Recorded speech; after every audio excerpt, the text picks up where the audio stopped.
ಭಾರತ ಹಳ್ಳಿಗಳ ನಾಡು, ಹಲವು ಸಂಸ್ಕೃತಿಗಳ ಬೀಡು. ನಮ್ಮಲ್ಲಿ ಹಬ್ಬ ಹರಿದಿನ ಜಾತ್ರೆಗಳಿಗೆ ಕಡಿಮೆ ಏನಿಲ್ಲ. ಹೀಗೆಲ್ಲ ಜಾತ್ರೆ ಉತ್ಸವಗಳು ನಡೆಯುವಾಗ ಇಂಥದ್ದೊಂದು ಶಬ್ದ ನಾದ ನಮಗೆ ಕೇಳುತ್ತಲೇ ಇರುತ್ತದೆ.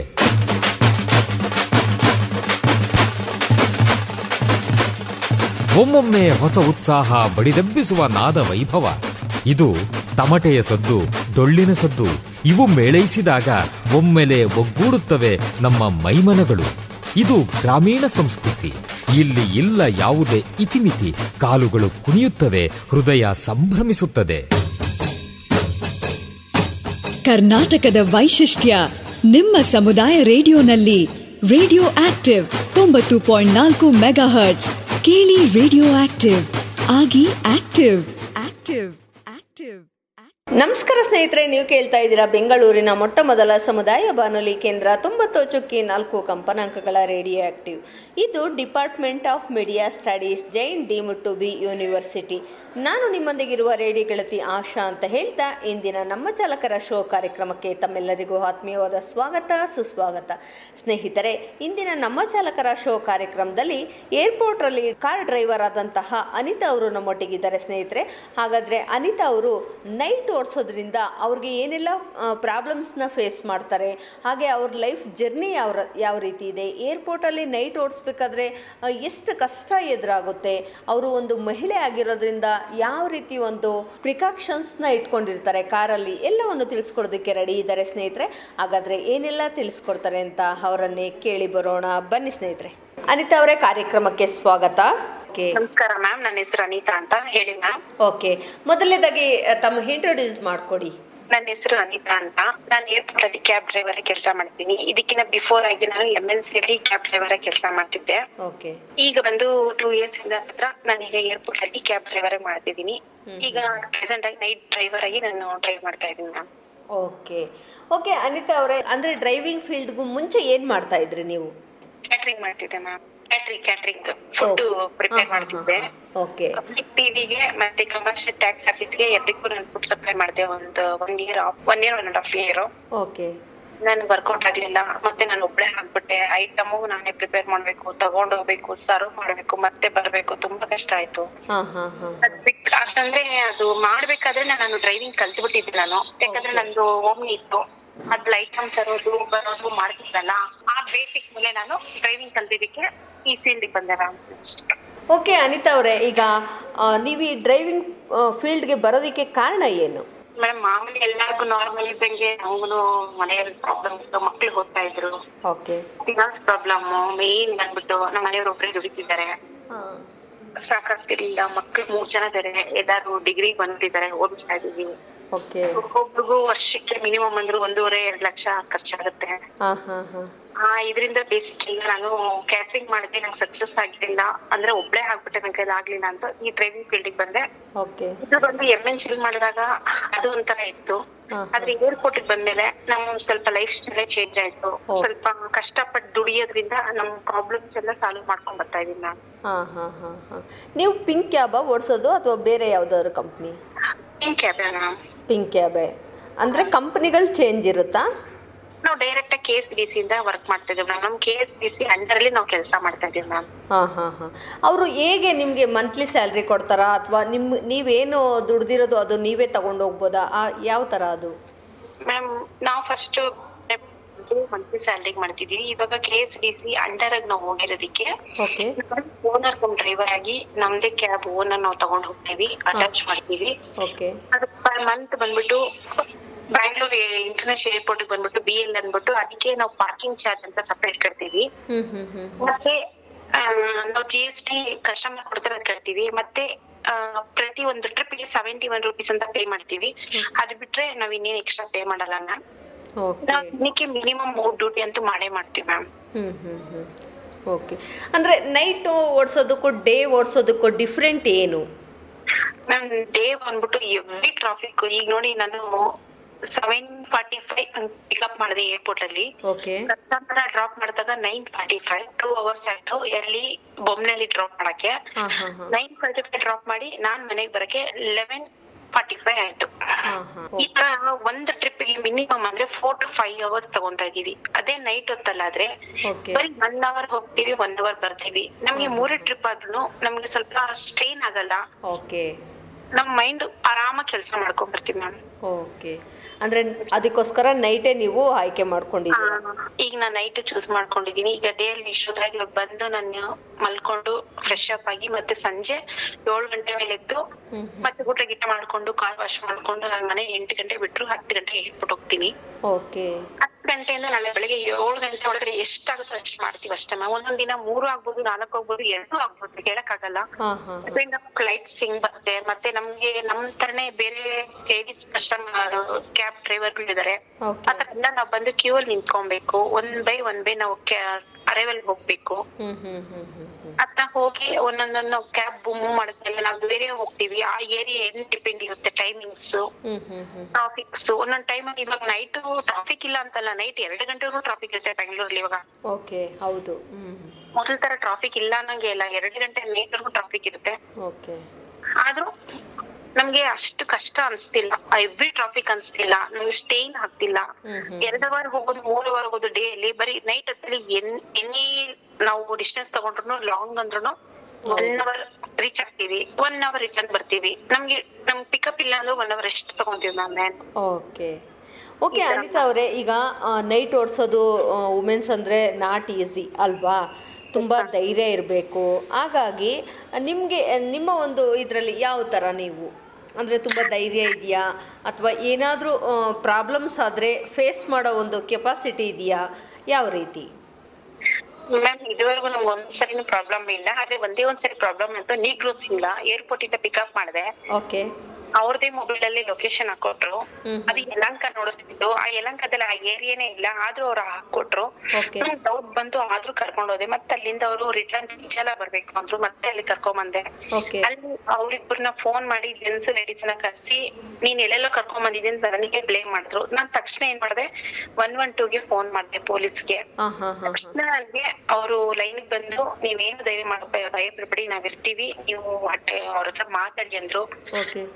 ಅಲ್ಲಿಗೆ ಬಂದು ಹೊಯ್ಸಳ ಅವರು ಮಾತಾಡಿದ್ರು. ಮತ್ತೆ ನಮ್ಮ KSBC ಜೆಂಟ್ಸ್ ಡ್ರೈವರು ಈಗ ನಾವ್ ಎಲ್ಲೇ ಡ್ರಾಪ್ ಮಾಡಿ ನಾವ್ ವಾಪಸ್ ಬರ್ಬೇಕಾದ್ರೆ ಸಡನ್ ಆಗಿ ಸೈಡ್ ಹಾಕಿದ್ರೆ ಏನಾರ ಪ್ರಾಬ್ಲಮ್ ಆಯ್ತು ಅಂದ್ರೆ ಸಡನ್ ಆಗಿ ಅವ್ರು ಬಂದು ನಮ್ಗೆ ಹೆಲ್ಪ್ ಮಾಡ್ತಾರೆ ಮೇಡಮ್. ಡ್ರೈವರ್ಸ್ಗಳು ಯಾರೇ ಡ್ರೈವರ್ಸ್ ಅಲ್ಲಿ ಯಾಕೆ ಮೇಡಮ್ ನಿಂತಿದ್ದೀರಾ ಅಂತ ಕೇಳ್ತಾರೆ. ಇಲ್ಲ ಸರ್ ಈ ತರ ಪ್ರಾಬ್ಲಮ್ ಆಗಿದೆ ಅಂದ್ರೆ ಅವರು ಬಂದು ನಮ್ಮ ಹತ್ರ ಮಾತಾಡಿ ಅವ್ರ ಹತ್ರ ನಮ್ಗೆ ಅಮೌಂಟ್ ಇಸ್ಕೊಟ್ಟು ಅವ್ರ ಲಗೇಜ್ ಕೊಟ್ಟು ಕಳ್ಸಿದ್ವಿ. ಅದ್ರ ಬಿಟ್ರೆ ನಮ್ಗೆ ಬೇರೆ ಏನು ಪ್ರಾಬ್ಲಮ್ ಇಲ್ಲ ಮೇಡಮ್. ನೈಟ್ ಹೊತ್ತಲ್ಲಿ ನಾವು ಆರಾಮಾಗಿ ಡ್ಯೂಟಿ ಮಾಡ್ತೀವಿ. ಮತ್ತೆ ಇನ್ನೊಂದು ನಾವು 4-5 ಜನ ಕಾನ್ಫರೆನ್ಸ್ ಅಲ್ಲಿ ಇರ್ತೀವಿ. ಮೇನು ನಾವ್ ಯಾರು ವರ್ಕ್ ಮಾಡ್ತಿರ್ತೀವಿ 4-5 ಜನ ಕಾನ್ಫರೆನ್ಸ್ ಇರ್ತೀವಿ. ಈಗ ನಾನ್ ಬೈ ಚಾನ್ಸ್ ಈಗ ಏರ್ಪೋರ್ಟ್ ಇಂದ ಬಿಟ್ಟೆ, ನಾನು ಯಾವ ಏರಿಯಾಗೆ ಹೋಗ್ತಿದೀನಿ, ಎಲ್ಲಿ ಹೋಗ್ತಿದೀನಿ ಅಂತ ನಾನು ಕಾನ್ಫರೆನ್ಸ್ ಅಲ್ಲಿ ಇದ್ದವ್ರು ಎಲ್ರಿಗೂ ಗೊತ್ತಿರುತ್ತೆ. ಏನೇ ಒಂದು ಪ್ರಾಬ್ಲಮ್ ಗೊತ್ತಾಗುತ್ತೆ. ಓಕೆ ವಾಪಸ್ ಬರೋವರೆಗೂ ಕಾನ್ಫರೆನ್ಸ್ ಅಲ್ಲೇ ಇರ್ತೀವಿ ನಮ್ ಕಾರಲ್ಲಿ. ಓಕೆ ಓಕೆ ನೀವು ಸೇಫ್ಟಿ ಥಿಂಗ್ಸ್ ಕಾರಲ್ಲಿ ಏನೇನು ಇಟ್ಕೊಂಡಿರ್ತೀರಾ ಅಂತ ಅವ್ರೆ? ಸೇಫ್ಟಿ ಥಿಂಗ್ಸ್ ಪೆಪ್ಪರ್ ಸ್ಪ್ರೇ ಇದೆ. ಓಕೆ ಪ್ಯಾನಿಕ್ ಬಟನ್ ಇದೆ ಮ್ಯಾಮ್. ಅದ್ರ ನಮ್ಮ ಮತ್ತೆ ಇನ್ನೊಂದು GPS ನಮ್ದು ಟ್ರ್ಯಾಕ್ ಆಗ್ತಿರುತ್ತೆ ಗಾಡಿ. ಮತ್ತೆ ನಾವು ಏರ್ಪೋರ್ಟ್ ಇಂದ ಆಚೆ ಬರ್ಬೇಕಾದ್ರೆ ಬರ್ಕೊಂತಾರೆ ನಾವ್ ಯಾವ ಏರಿಯಾ ಹೋಗ್ತೀವಿ ಡೆಸ್ಟಿನೇಷನ್ ಅಂತ ಕೇಳ್ತಾರೆ. ನಾನು ಯಾವ ಪ್ಲೇಸ್ ಹೋಗ್ತಿದೀನಿ ಅಂತ ನಾನು ಬರ್ಸ್ಬಿಟ್ಟು ಬರ್ಬೇಕು. ಆತರ ಏನಾರ ಪ್ರಾಬ್ಲಮ್ ಆದ್ರೂ ನಮ್ಮ ಟ್ರ್ಯಾಕ್ ಮಾಡಿದ್ರು ನಾನು ಎಲ್ಲಿದ್ದೀನಿ ಅಂತ ಅವ್ರಿಗೆ ಗೊತ್ತಾಗುತ್ತೆ ಮ್ಯಾಮ್.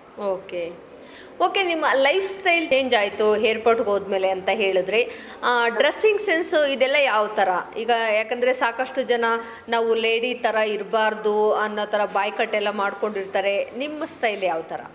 ಮ್ಯಾಮ್ ನಾನು ಮಾಮೂಲಿ ನಾರ್ಮಲ್ ಫ್ಯಾಮಿಲಿ ಹೌಸ್ ವೈಫ್ ಹೆಂಗಿದೀನೋ ಸೇಮ್ ಅದೇ ತರ ಇರ್ತೀನಿ ಮ್ಯಾಮ್. ನಂದು ಏನು ಚೇಂಜಸ್ ಇಲ್ಲ. ಏನಂತ ಪ್ಯಾಂಟ್ ಶರ್ಟ್ ಒಂದು ಮಾತ್ರ ವೇರ್ ಮಾಡ್ಬೇಕು, ಶೂಸ್ ವೇರ್ ಮಾಡ್ಬೇಕು. ಅದ್ ಬಿಟ್ರೆ ಏರ್ಪೋರ್ಟ್ ಅಲ್ಲಿ ನೀವು ಬಳೆ ಹಾಕ್ಬೇಡಿ, ಕುಂಕುಮ ಇಡ್ಬೇಡಿ ಅಂತ ರೂಲ್ಸ್ ಏನಿಲ್ಲ ಮ್ಯಾಮ್. ಅಂದ್ರೆ ಎಲ್ಲ ಮುಡಿಯಲ್ಲ, ನಾರ್ಮಲ್ ಆಗಿ ಸಿಂಪಲ್ ಆಗಿ ನಾವ್ ಹೆಂಗ್ ಹೋಗ್ಬೇಕು ಅದ್ರ ಸಿಂಪಲ್ ಆಗಿ ಹೋಗ್ತೀವಿ. ಪ್ಯಾಂಟ್ ಶರ್ಟ್ ಯೂನಿಫಾರ್ಮ್ ಇದೆ, ವಾಸ್ಕೋಟ್ ಇರುತ್ತೆ, ಶೂ ಇರುತ್ತೆ. ನಮ್ದು ಯೂನಿಫಾರ್ಮ್ ಅಲ್ಲಿ ಹೋಗಿ ನಾವು ಲೈನ್ ಅಲ್ಲಿ ಹೋಗಿ ಲೈನ್ ಅಲ್ಲಿ ಬರ್ತೀವಿ ಮ್ಯಾಮ್. ಏನಕ್ಕಪ್ಪ ಅಂದ್ರೆ ಈಗ ಎಷ್ಟೋ ಜನ ಸೇಮ್ ಜೆಂಟ್ಸ್ ತರನೇ ಕಾಣ್ತಾರೆ ನೋಡಿದ ತಕ್ಷಣ. ಇಲ್ಲ ಮ್ಯಾಮ್ ಎಲ್ಲಾರು ಅದೇ ತರ ಇಲ್ಲ. ಕೆಲವೊಂದು ಹುಡುಗಿರ್ ಇನ್ನ ಅವ್ರಿನ್ನ ಮ್ಯಾರಿಡ್ ಆಗಿರಲ್ಲ, ಅವ್ರಿಗೆ ಆತರ ಚೇಂಜ್ ಆಗ್ಬೇಕಂತಿರುತ್ತೆ, ಆತರ ಅವ್ರು ಮಾತ್ರ ಚೇಂಜ್ ಆಗಿರುತ್ತೆ ಅಷ್ಟೇ. ಮಾಮೂಲಿ ನಾರ್ಮಲ್ ಆಗಿ ಎಲ್ಲರೂ ಅಲ್ಲಿ ಬಂದು ತುಂಬಾ ಕಷ್ಟಪಟ್ಟು ಬಂದಿದ್ದಾರೆ, ಬಂದು ಅಲ್ಲಿಂದ ಅವ್ರ ಪ್ರಾಬ್ಲಮ್ ನ ಸಾಲ್ವ್ ಮಾಡ್ಕೊಂಡು ನಾರ್ಮಲ್ ಆಗಿ ಎಲ್ಲರೂ ಚೆನ್ನಾಗಿದ್ದಾರೆ ಮ್ಯಾಮ್. ಓಕೆ ಅವ್ರನ್ನ ಕೇಳಿ ನಾನು ಇದೇ ಕ್ವಶನ್ನೇ ಕೇಳ್ತೀನಿ ಅವ್ರನ್ನೂ. ಡ್ರೆಸ್ಸಿಂಗ್ ಸೆನ್ಸ್ ಎಲ್ಲ ಯಾವ ಥರ ಅಂತ. ಅವರು ಏನಕ್ಕೋಸ್ಕರ ಡ್ರೆಸ್ಸಿಂಗ್ ಸೆನ್ಸ್ ಚೇಂಜ್ ಮಾಡಿದ್ದೀರಾ ಅಂತ ಕೇಳಿದ್ರೆ ಅವರು ಈಗ ನೈಟ್ ಓಡಿಸ್ತಾ ಇರ್ತೀವಿ, ನಮಗೆ ಗೊತ್ತಾಗಬಾರ್ದು, ನಾವು ವುಮೆನ್ ಅಂತ ಗೊತ್ತಾಗಬಾರ್ದು ಅಂತ ನಾವು ಬಾಯ್ಕಟ್ ಎಲ್ಲ ಮಾಡ್ಕೋತೀವಿ ಅಂತ ಹೇಳಿದ್ದಾರೆ. ಅದಕ್ಕೋಸ್ಕರ ಇಲ್ಲ ಮ್ಯಾಮ್, ಆತರ ಏನಿಲ್ಲ ಮ್ಯಾಮ್. ಆತರ ಏನು ಮೇಡಮ್, ಮೊದ್ಲು ಒಂದು ಟೈಮ್ ತೊಂದರೆ ಇತ್ತು ಬ್ಯಾಂಗ್ಳೂರಲ್ಲಿ. ಈಗ ನಿಜ ಹೇಳ್ಬೇಕಂದ್ರೆ ನಾನು 2 years ಇಂದ ಮಾಡ್ತಿದೀನಿ. ಈಗ ನೈಟ್ ಡ್ಯೂಟಿ ಬಂದ್ಬಿಟ್ಟು ಕಂಟಿನ್ಯೂಸ್ ಈಗ 9 months ಮೇಲ್ ಆಗೋಯ್ತು. ಇವತ್ತರೆಗೂ ನಮ್ಗೆ ಒಂದು ಇನ್ಸಿಡೆಂಟ್ ಇಲ್ಲ ಮ್ಯಾಮ್. ಆದ್ರೆ ಬ್ಯಾಂಗ್ಳೂರಲ್ಲಿ ಒಂದು 3-4 ಪ್ಲೇಸಸ್ ಮಾತ್ರ ಹತ್ರ ಸ್ವಲ್ಪ ಫಾರೆಸ್ಟ್ ಪ್ಲೇಸಸ್ ಇರ್ತವೆ. ಕನಿಪುರ ರೋಡ್, ಚಂದ್ರಾಪುರ ಆ ಕಡೆ ಹೋದ್ರೆ ಮಾತ್ರ 1-2 ಪ್ಲೇಸಸ್ ಅಷ್ಟೇ. ಅದ್ ಬಿಟ್ರೆ ನಾವು ನಾರ್ಮಲ್ ಆಗಿ ನಿಜ ಹೇಳ್ಬೇಕಂದ್ರೆ ಬ್ಯಾಂಗ್ಳೂರಲ್ಲಿ ಆರಾಮಾಗಿ ಹೋಗಿ ಆರಾಮಾಗಿ ಬರ್ಬೋದು ಮ್ಯಾಮ್. ಯಾಕಂದ್ರೆ ನೈಟ್ ಎಲ್ಲ ಹೊಯ್ಸಳ ಜೀಪ್ ಇರ್ತವೆ, ಜೆಂಟ್ಸ್, ನಮ್ ಕ್ಯಾಬ್ ಡ್ರೈವರ್ಸ್, ಓಲಾ ಓಬರ್ ಪ್ರತಿಯೊಬ್ರು ಓಡಾಡ್ತಿರ್ತಾರ ಮ್ಯಾಮ್. ಓಕೆ, ನಮ್ಗ್ ಭಯ ಅನ್ನೋದೇ ನಿಜ ಹೇಳ್ತೀನಿ, ನಾವ್ ಅದನ್ನ ಮನ್ಸಲ್ಲೇ ಇಟ್ಕೊಂಡಿಲ್ಲ ಮ್ಯಾಮ್. ಅದು ಬಟ್ ಅದ್ ಮನ್ಸಕ್ ಹಾಕೊಂಡ್ರೆ ನಮ್ಗ್ ಭಯ, ಭಯ ಇಲ್ಲ. ಮತ್ತೆ ನಾವು ಅದು ಬಂದ್ರು ಎದುರುಗಡೆ ಫೇಸ್ ಮಾಡೋತರ ನಾವ್ ಇದ್ದೀವಿ ಮ್ಯಾಮ್. ಅಂದ್ರೆ ನಾವು ಫೈಟ್ ಮಾಡ್ತೀವಿ ಅಂತಲ್ಲ, ಒಂದ್ ಮೈಂಡ್ ಇಟ್ಕೊಂಡು ಏನ್ ಮಾಡ್ಬೇಕು ಅಂತ ತಕ್ಷಣಕ್ಕೆ ಯೂಸ್ ಮಾಡೋ ತರ ಇರ್ಬೇಕು ಮೇಡಮ್ ಅಷ್ಟೇ. ಧೈರ್ಯ ವೆರಿ ಇಂಪಾರ್ಟೆಂಟ್ ಅಲ್ವಾ? ಧೈರ್ಯವಾಗಿ ಒಂದಿದ್ರೆ ನಾವು ಎಲ್ಲಿ ಬೇಕಾದ್ರೂ ಏನ್ ಬೇಕಾದ್ರೂ ಚೇಂಜ್ ಮಾಡ್ತೀವಿ ಅನ್ನೋ ಒಂದು ಇದು ಇರುತ್ತೆ. ನಮ್ಮ ಹತ್ರ ಏನು ಸೇಫ್ಟಿ ಥಿಂಗ್ಸ್ ನಾನು ಏನು ಇಟ್ಕೊಂಡಿಲ್ಲ ಅಂತಲ್ಲ, ಪೆಪ್ಪರ್ ಸ್ಪ್ರೇ ಸುಮ್ಮನೆ ಇರುತ್ತೆ. ಆದ್ರೆ ನನ್ ಮನ್ಸಿಗೆ ನಾನ್ ಧೈರ್ಯ ಇಟ್ಕೊಂಡು ನಾನ್ ಹೋದ್ರೆ ಅದೇನು ಬಂದು ಫೇಸ್ ಮಾಡಕ್ ನನ್ ಧೈರ್ಯ ಇದೆ ಮ್ಯಾಮ್. ಓಕೆ, ಸ್ಯಾಲ್ರಿ ಎಲ್ಲ ನಿಮ್ಗೆ ಸಾಕ ಅನ್ಸುತ್ತಾ? ಓನರ್ ಡ್ರೈವರ್ ಆಗಿರೋದಕ್ಕೆ, ನಾನು ಟ್ರಿಪ್ ಮಾಡೋದಕ್ಕೆ ನನ್ಗೇನು ಆತರ ಅಂತ ಬರಲ್ಲ. ಅವ್ರದ್ದೇನ್ ಕಮಿಷನ್ ಅವ್ರದ್ದೇನು ನಾನು ಪೇ ಮಾಡ್ಬೇಕು. ನಮ್ ಮಂತ್ಲಿ ನಾವು ಕರೆಕ್ಟ್ ಆಗಿ ಡ್ಯೂಟಿ ಮಾಡಿದ್ರೆ 30 to 35% ನಾನು ಅರ್ನ್ ಮಾಡ್ತೀವಿ ಮ್ಯಾಮ್. ಓಕೆ, ಯಾವುದೇ ಒಂದು ಆಫೀಸ್ಗೆ ಹೋದ್ರು ಈಗ ಅಷ್ಟೇ ಸಂಪಾದನೆ ನಾವು ಓದಿರೋದು SLC ನಮ್ಮ ಎಜುಕೇಶನ್ಗೆ 35,000 ಎಲ್ಲೂ ಕೊಡಲ್ಲ. ಮತ್ತೆ ನನಗೆ ಇಷ್ಟ ಆದಾಗ ನಾನು ಡ್ಯೂಟಿಗೆ ಹೋಗ್ತೀನಿ, ಬೇಡ ಅಂದ್ರೆ ಮನೇಲಿ ಇರ್ತೀನಿ. ಡೇ ಬೇಕಾದ್ರೂ ಮಾಡ್ಬೋದು, ಜನರಲ್ ಮಾಡ್ಬೋದು, ನೈಟ್ ಡ್ಯೂಟಿ ಮಾಡ್ಬೋದು. ನೀನ್ ಮಾಡಿಲ್ಲ ಅಂತ ಒಂದ್ ವಾರ ಮನೇಲಿ ಇದ್ರು ನೀನ್ ಯಾಕೆ ಡ್ಯೂಟಿಗೆ ಬಂದಿಲ್ಲ ಅಂತ ಕೇಳಲ್ಲ. ಅದು ನನ್ ಪರ್ಸನಲ್ ಆಗಿರುತ್ತೆ. ಆದ್ರೆ ನಾನ್ ಕಷ್ಟಪಟ್ಟು ದುಡಿದ್ರೆ ವಾರದಲ್ಲಿ ಒಂದು ರಜಾ ತಗೊಂಡ್ರು ತಿಂಗಳಿಗೆ 30,000 ರೂಪಾಯಿ ಸಂಪಾದನೆ ಮಾಡ್ತೀನಿ ಮ್ಯಾಮ್. ಓಕೆ ಅನಿತಾ, ಆದ್ರೆ ತಿಂಗಳೆಲ್ಲ ಪೂರ್ತಿ ಕೆಲಸ ಮಾಡ್ತೀನಿ ಅಂತ 35,000 ರೂಪಾಯಿ ಸಂಪಾದನೆ ಮಾಡ್ತೀನಿ ಮೇಡಮ್. ಆತರ ಮ್ಯಾಮ್. ಅಂದ್ರೆ ಸಂಡೇ ಏನಾದ್ರು ರೆಸ್ಟ್ ತಗೊಂತೀರಾ ಮ್ಯಾಮ್? ನಮ್ಗೆ Monday to Sunday full working ಇರುತ್ತೆ. ನಮ್ಗೆ ಇಂಥ ದಿನ ರಜೆ ತಗೊಬೇಕಂತ ಅವ್ರ ಕಂಡೀಷನ್ ಹಾಕಿಲ್ಲ ಏರ್ಪೋರ್ಟ್ ಕಡೆಯಿಂದ, ಕಂಡೀಷನ್ ಇಲ್ಲ. ಇದು ನಮ್ ಕ್ಯಾಬ್, ನನ್ಗೆ ಇಷ್ಟ ಇದ್ರೆ 7 days ವರ್ಕ್ ಮಾಡ್ಬೋದು, ಬೇಡ ಅಂದ್ರೆ ನಾನು ರಜೆ ತಗೊಬಹುದು. ನಮ್ ಸೆಂಟ್ರಲ್ ಇವಾಗ ನನ್ಗೆ ಡೇ ಮಾಡ್ತಾ ಇದೀನಿ, ಸಡನ್ ಆಗಿ ನನ್ಗೆ ನೈಟ್ ಎಲ್ಲೆಲ್ಲ ಹೋಗ್ಬೇಕನ್ಸುತ್ತೆ, ಅವಾಗ ನಾನು ಡೇ ಮಾಡಿ ನೈಟ್ ಹೋಗ್ತೀನಿ. ಇಲ್ಲ ನೈಟ್ ಎಲ್ಲ ಹೋಗ್ಬೇಕಂದ್ರೆ ಡೇ ಮಾಡ್ಬಿಟ್ಟು ಆತರ ಎಕ್ಸ್ಚೇಂಜ್ ಮಾಡ್ಕೊಂತೀವಿ. ಇನ್ನಾದ್ರೂ ರಜೆ ತಗೊಂಡ್ರು no objection madam. Okay, driver cum owner ಆಗಿರೋದ್ರಿಂದ ಆಪ್ಷನ್ ಇಲ್ಲ ma'am. Yeah, okay. Okay Anita, ಅವರು ಮ್ಯಾರಿಡಾ ಅನ್ಮ್ಯಾರಿಡಾ? Married ma'am. ಓಕೆ, ಮಕ್ಳು ಇದ್ದಾರಾ? 3 ಜನ ಮಕ್ಳಿದ್ದಾರೆ ಮ್ಯಾಮ್. ಓ, 3 ಜನ ಮಕ್ಳಿದ್ದಾರೆ. ಏನ್ ಓದಿಸ್ಬೇಕು ಅಂತ ಇದ್ದೀರಾ? ಮಕ್ಳು ಏನ್ ಓದ್ತಿದ್ದಾರೆ? ಮೇಡಮ್, ದೊಡ್ಡ ಹುಡುಗಿ ಬಂದು MBA ಮಾಡಿ MNC ಕಂಪ್ನಿಲಿ ವರ್ಕ್ ಮಾಡ್ತಿದ್ದಾಳೆ. ಅಷ್ಟು ಮಕ್ಳಿದಾರ ನಿಮ್ಗೆ? ಇನ್ನೊಬ್ಳು ಸೆಕೆಂಡ್ ಡಾಟರ್ ಬಂದ್ಬಿಟ್ಟು ಡಿಗ್ರಿ ಕಂಪ್ಲೀಟ್ ಆಗಿದೆ, BSc, ಈಗ MSc data science double degree ಮಾಡ್ತಿದ್ದಾಳೆ. ಓಕೆ. ಮಗ ಬಂದು ಫಸ್ಟ್ ಇಯರ್ ಡಿಗ್ರಿ ಮಾಡ್ತಿದ್ದಾನೆ ಮೇಡಮ್ ಈಗ. ಓಕೆ ಅನಿತಾ ಅವರೇ, ನಿಮ್ಮ ವಾಯ್ಸ್ ನೋಡಿದ್ರೆ ಅಷ್ಟು ದೊಡ್ಡ ಮಕ್ಳಿದ್ದಾರೆ ಅನ್ನಿಸ್ಲಿಲ್ಲ. ಅಂದ್ರೆ ನಮ್ಗೆ SSLC ಆಗಿದ ತಕ್ಷಣ ಮ್ಯಾರೇಜ್ ಆಯ್ತಲ್ಲ ಚಿಕ್ಕ ವಯಸ್ಸಲ್ಲೇ. ಓಕೆ, ಹಂಗೆ ಮಕ್ಳಿಗೆ ಬೇಗ ಆದ್ರೂ ನಮ್ಗೆ ಏನು ಅನ್ಸಿಲ್ಲ. ನಮ್ಗೆ 3 ಜನ ಮಕ್ಳಿಗೆ ಇಷ್ಟು ದೊಡ್ಡ ಇದ್ರೆ ನಮ್ಗೆ ಖುಷಿ ಆಗುತ್ತೆ ಮ್ಯಾಮ್.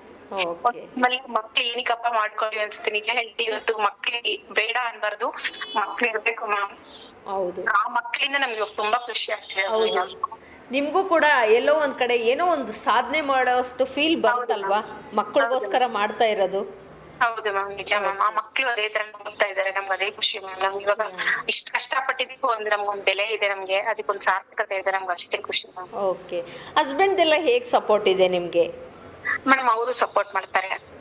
ಅವ್ರಿಗೆ ಏನು ತೊಂದ್ರೆ ಕೊಡಲ್ಲ. ಅವರು ಇದೇ ಫೀಲ್ಡ್ ಅಲ್ಲಿ ಇದ್ದು ಬಂದಿರೋರು, ಅವ್ರಿಗೂ ಗೊತ್ತು ನಾನು ನೈಟ್ ಡ್ಯೂಟಿ ಮಾಡ್ತೀನಿ ಅಂತ. ಅವರು ನಂಗೆ ನೈಟ್ ಅಲ್ಲಿ ನನ್ಗೆ ಎಷ್ಟೊತ್ತವರೆಗೂ ಆಗುತ್ತೋ ಅವ್ರ ಹತ್ರ ನಾನು ಮಾತಾಡ್ತೀನಿ. ಆಮೇಲೆ ಅವ್ರು ಮಲ್ಕೊಂತಾರೆ. ನನ್ಗೆ ಏನಾರ ಬೇಜಾರಾಯ್ತು, ನನ್ ಮಗಳು ಬೇರೆ MNC ಕೆಲಸ ಮಾಡೋದು, ಅವಳು ನೈಟ್ ಡ್ಯೂಟಿ ಇರ್ತಾಳೆ, ಅವಳು ಒಂದೊಂದ್ಸರಿ ಕಾಲ್ ಮಾಡ್ತೀನಿ. ಆತರ ನಮ್ ಫ್ರೆಂಡ್ಸ್ ನಮ್ ನಿಜ ಹೇಳ್ತೀವಿ, ಡ್ಯೂಟಿಗೆ ಅಂತ ಮನೆಯಿಂದ ಆಚೆ ಹೋದ್ರೆ ಮನೆಗೆ ಬರೋರ್ಗು ನಮ್ಗೆ ಬೇಜಾರ್ ಅನ್ನೋದೇ ಅನ್ಸಲ್ಲ ಮ್ಯಾಮ್ ನನ್ಗೆ. ಓಕೆ ಅನಿತಾ ಅವರೇ, ಯಾಕಂದ್ರೆ ಈಗ ಎಷ್ಟೋ ಜನಕ್ಕೆ ಹಸ್ಬೆಂಡ್ ಸಪೋರ್ಟ್ ಮಾಡಲ್ಲ, ಬೇಡ ಅಂತಾರೆ ಡ್ರೈವಿಂಗ್ ಫೀಲ್ಡ್, ಹಾಗಾಗಿ ಕೇಳಿದೆ. ಇಲ್ಲ, ನಮ್ಮ ಮನೇಲಿ ಫುಲ್ ಸಪೋರ್ಟ್ ಮಾಡ್ತಾರೆ. ನಾವು ಕಷ್ಟ ಪಡೋದು ಏನಕ್ಕೆ ಅಂತ ಅವ್ರಿಗೆ ಗೊತ್ತು, ಅದಕ್ಕೋಸ್ಕರ ಅವ್ರು ನಮ್ಗೆ ಏನು ಅಬ್ಜೆಕ್ಷನ್ ಮಾಡ್ತಿಲ್ಲ. ನಾವು ಓದಿತಾ ಇದೀವಿ, ಅವ್ರು ಓದಿತಾ ಇದ್ದಾರೆ. ಮಕ್ಳು ನಂಗೆ ತುಂಬಾ ಸಪೋರ್ಟ್ ಮಾಡ್ತಾರೆ. ನಾನು ಇವಾಗ ಇಷ್ಟೆಲ್ಲ ಕೆಲಸ ಮಾಡ್ಬರ್ತೀನಿ, ಮನೇಲಿ ಏನಿದ್ರು ಮಕ್ಳು ಎಲ್ಲ ಮಾಡ್ತಾರೆ. ನಾನ್ ಬಂದು ತಿಂದು ಮಲ್ಕೊಂಡೋದು ಅಷ್ಟೇ ಕೆಲಸ. ಮತ್ತೆ ನಮ್ದು ಏನಿದೆಯೋ ಅಷ್ಟೇ ಮ್ಯಾಮ್, ಬೇರೆ ಏನ್ ಕೆಲಸ ಕೊಡಲ್ಲ ಮೇಡಮ್ ಮಕ್ಳು ನನ್ಗೆ. ಓಕೆ ಅನಿತಾ ಅವರೇ, ಇದೇ ರೀತಿ ನಿಮ್ಮ ಲೈಫ್ ಜರ್ನಿ ಇನ್ನೂ ಮುಂದಕ್ಕೆ ಹೆಚ್ಚು ಹೆಚ್ಚು ಸಾಗಲಿ ಅಂತ ನಾನು ಕೂಡ ಹೇಳ್ತಾ, ಕೊನೆಯದಾಗಿ ಏನು ಹೇಳಕ್ ಇಷ್ಟಪಡ್ತೀರಾ ಒಂದು ಕಿವಿ ಮಾತು ಹೆಣ್ಮಕ್ಳಿಗೆ ಅನ್ನೋದಾದ್ರೆ? ಮೇಡಮ್, ಭಯ ಪಡಬಾರ್ದು. ಹೆಣ್ಮಕ್ಳು ನಮ್ ಕೈಲಿ ಏನು ಆಗಲ್ಲ ಅಂತ ಅವ್ರು ಅನ್ಕೊಂಬಾರ್ದು. ಓಕೆ, ಏನೇ ಕಷ್ಟ ಬಂದ್ರು ಅದನ್ನ ಎದುರಿಸಿ ನಿಲ್ಲೋ ತರ ಅವ್ರು ಧೈರ್ಯ ಅನ್ಕೊಬೇಕು. ನಮ್ ಕೈಲಿ ಏನು ಆಗಲ್ಲ, ನನ್ ಆಗೋಯ್ತು ನನ್ ಲೈಫ್ ಅಂತ ಯಾವತ್ತೂ ತಿಳ್ಕೊಂಬಾರ್ದು. ನಾನ್ ಮಾಡಿ ನೋಡ್ತೀನಿ ಅನ್ಕೊಬೇಕು. ಒಂದ್ ಟೈಮಲ್ಲಿ ನನ್ಗೆ ನಿಜ ಹೇಳ್ತೀನಿ, ನನ್ಗೆ ಏನು ಮಾಡಕ್ಕಾಗಲ್ಲ, ನನ್ ಲೈಫ್ ಇಷ್ಟೇನಾ ಅಂತ ನಾನು ಅನ್ಕೊಂಡಿದ್ದೆ. ಎಷ್ಟು ಕಷ್ಟ ಇತ್ತು ಅಂದ್ರೆ ಹೇಳ್ಕೊಳಕ್ಕಾಗಲ್ಲ, ಹೇಳ್ಕೊಳ್ಳಬಾರ್ದು ಅಷ್ಟಿತ್ತು. ಈಗ ನಿಜ ಹೇಳ್ತೀನಿ, ನಾನ್ ಎಷ್ಟು ಫ್ರೀ ಆಗಿದ್ದೀನಿ. ನನ್ ಮಕ್ಳು, ನನ್ ಮನೆ, ನಂದು ತುಂಬಾ ಚೆನ್ನಾಗಿದೆ ಮ್ಯಾಮ್. ಅಂದ್ರೆ ಒಂದ್ ಹೆಂಗ್ಸು ಮನ್ಸು ಮಾಡಿದ್ರೆ ಪ್ರತಿಯೊಂದು ಶಾಸ್ತ್ರದಲ್ಲಿ ಕಷ್ಟ ಪಡ್ಬೇಕು ಅಷ್ಟೇ ಮ್ಯಾಮ್. ಅದು ಮನ್ಸಿದ್ದು ಮಾಡಿದ್ರೆ ಪ್ರತಿಯೊಂದು ಕೆಲಸದಲ್ಲೂ ಸಕ್ಸಸ್ ಇದೆ ಮಾಡಿದ್ರೆ ಅಷ್ಟೇ. ಓಕೆ ಅನಿತಾ ಅವರೇ, ಇನ್ನು ಮುಂದಿನ ಸಂಚಿಕೆಯಲ್ಲಿ ಯಾವ ರೀತಿ ಕಷ್ಟಪಟ್ರಿ ಮತ್ತೆ ಹೇಗೆ ಇಲ್ಲಿವರೆಗೂ ಬಂದ್ರಿ, ಏನು ಅಚೀವ್ ಮಾಡಿದ್ರಿ ಎಲ್ಲವನ್ನು ಮುಂದಿನ ಸಂಚಿಕೆಯಲ್ಲಿ ನಾನು ಕೇಳ್ತೀನಿ. ಇಷ್ಟೆಲ್ಲ ಮಾಹಿತಿ ತಿಳಿಸ್ಕೊಟ್ಟಿದ್ದೀನಿ, ನಿಮಗೆ ಧನ್ಯವಾದಗಳು ಅನಿತಾ ಅವರೇ. Thank you so much ma'am. ಕೇಳಿದ್ರಲ್ಲ ಸ್ನೇಹಿತರೆ, ಇದುವರೆಗೂ ಏರ್ಪೋರ್ಟಲ್ಲಿ ಕಾರ್ ಡ್ರೈವರ್ ಆದಂತಹ ಅನಿತಾ ಅವರು ನಮ್ಮೊಟ್ಟಿಗೆ ಸಾಕಷ್ಟು ಒಂದು ಮಾಹಿತಿಗಳನ್ನು ತಿಳಿಸ್ಕೊಟ್ರು. ನಾನು 3 ಮಕ್ಕಳನ್ನ ಓದಿಸ್ತಾ ಇದ್ದೀನಿ. 10th ಓದಿರೋದ್ರಿಂದ ನನ್ನ ಎಜುಕೇಷನ್ನು ಇರಬಾರ್ದು, ನನ್ನ ಮಕ್ಕಳಿಗೆ ತುಂಬಾ ಕಷ್ಟಪಟ್ಟು ನಾನು ಮಕ್ಕಳಿಗೆ ಎಜುಕೇಷನನ್ನು ಕೊಡಿಸ್ತಾ ಇದ್ದೀನಿ. MNC ಕಂಪ್ನಿಲಿ ಒಬ್ಬಳು ದೊಡ್ಡ ಮಗಳು ಕೂಡ ಕೆಲಸ ಮಾಡ್ತಿದ್ದಾಳೆ ಅಂತ ತಿಳಿಸ್ಕೊಟ್ರು ಸ್ನೇಹಿತರೆ. ಹಾಗೆಯೇ ಇನ್ನೂ ಅತಿ ಹೆಚ್ಚು ನಾನು ಸಂಪಾದನೆ ಮಾಡಬೇಕು, ನೈಟ್ ಆ್ಯಂಡ್ ಡೇ ಓಡಿಸ್ಬೇಕು, ಸಾಕಷ್ಟು ಸ್ಟ್ರಗಲ್ ಇದ್ದರೂ ಕೂಡ ನಾನೊಂದು ಅಚೀವ್ ಮಾಡಬೇಕು ಅಂತ ಇನ್ನು ಮುಂದೆ ಕೂಡ ನಾನು ಅಂದ್ಕೋತಾ ಇದ್ದೀನಿ ಅಂತ ತಿಳಿಸ್ಕೊಟ್ರು ಸ್ನೇಹಿತರೆ. ಇಷ್ಟೆಲ್ಲ ಮಾಹಿತಿ ತಿಳಿಸ್ಕೊಟ್ಟಂತಹ ಅನಿತಾ ಅವ್ರಿಗೆ ಧನ್ಯವಾದಗಳನ್ನು ಹೇಳ್ತಾ ಈ ಕಾರ್ಯಕ್ರಮ ಮುಗಿಸೋಣ. ಈ ಕಾರ್ಯಕ್ರಮ ನಿಮಗೆ ಇಷ್ಟ ಆಗಿದೆ ಅಂತ ನಾನು ಭಾವಿಸ್ತಾ, ನಿಮಗೆ ಇಷ್ಟ ಆಗಿದ್ದಲ್ಲಿ ನಮ್ಮ ಒಂದು ಫೇಸ್ಬುಕ್, ಇನ್ಸ್ಟಾಗ್ರಾಮ್, ಟ್ವಿಟರ್ ಹಾಗೆ ಸೌಂಡ್ಕ್ಲೌಡ್ ಆ್ಯಪ್ ಮೂಲಕ ಕಮೆಂಟನ್ನು ತಿಳಿಸಿ. ಹಾಗೆ ರೇಡಿಯೋ ಆ್ಯಕ್ಟಿವ್ 90.4 ಮೆಗಾಹರ್ಟ್ಸ್ ಕಾರ್ಯಕ್ರಮ ಫೇಸ್ಬುಕ್ ಪೇಜನ್ನು ಫಾಲೋ ಮಾಡಿ ಅಂತ ಹೇಳ್ತಾ ಧನ್ಯವಾದಗಳೊಂದಿಗೆ ನಾನು ನಿಮ್ಮ ರೇಡಿಯೋ ಗೆಳತಿ ಆಶಾ. ಮುಂದಿನ ಕಾರ್ಯಕ್ರಮದಲ್ಲಿ ಭೇಟಿಯಾಗೋಣ. ಆರೋಗ್ಯ, ಕೈಗಾರಿಕೆ, ಶಿಕ್ಷಣ, ಪರಿಸರ, ಸಾಮಾಜಿಕ ಸುಧಾರಣೆ, ಸಮುದಾಯ ಬೆಳವಣಿಗೆ, ಸಾಂಸ್ಕೃತಿಕ ಕಾರ್ಯಕ್ರಮಗಳು, ಮಧುರ ಸಂಗೀತ, ಮನಸೂರೆಗೊಳ್ಳುವ ನಾಟಕಗಳು ಎಲ್ಲ ನಿಮ್ಮ ರೇಡಿಯೋ ಚಾನೆಲ್ನಲ್ಲಿ. Radio active 90.4 megahertz. ಕೇಳಿ ರೇಡಿಯೋ ಆಕ್ಟಿವ್, ಆಗಿ ಆಕ್ಟಿವ್.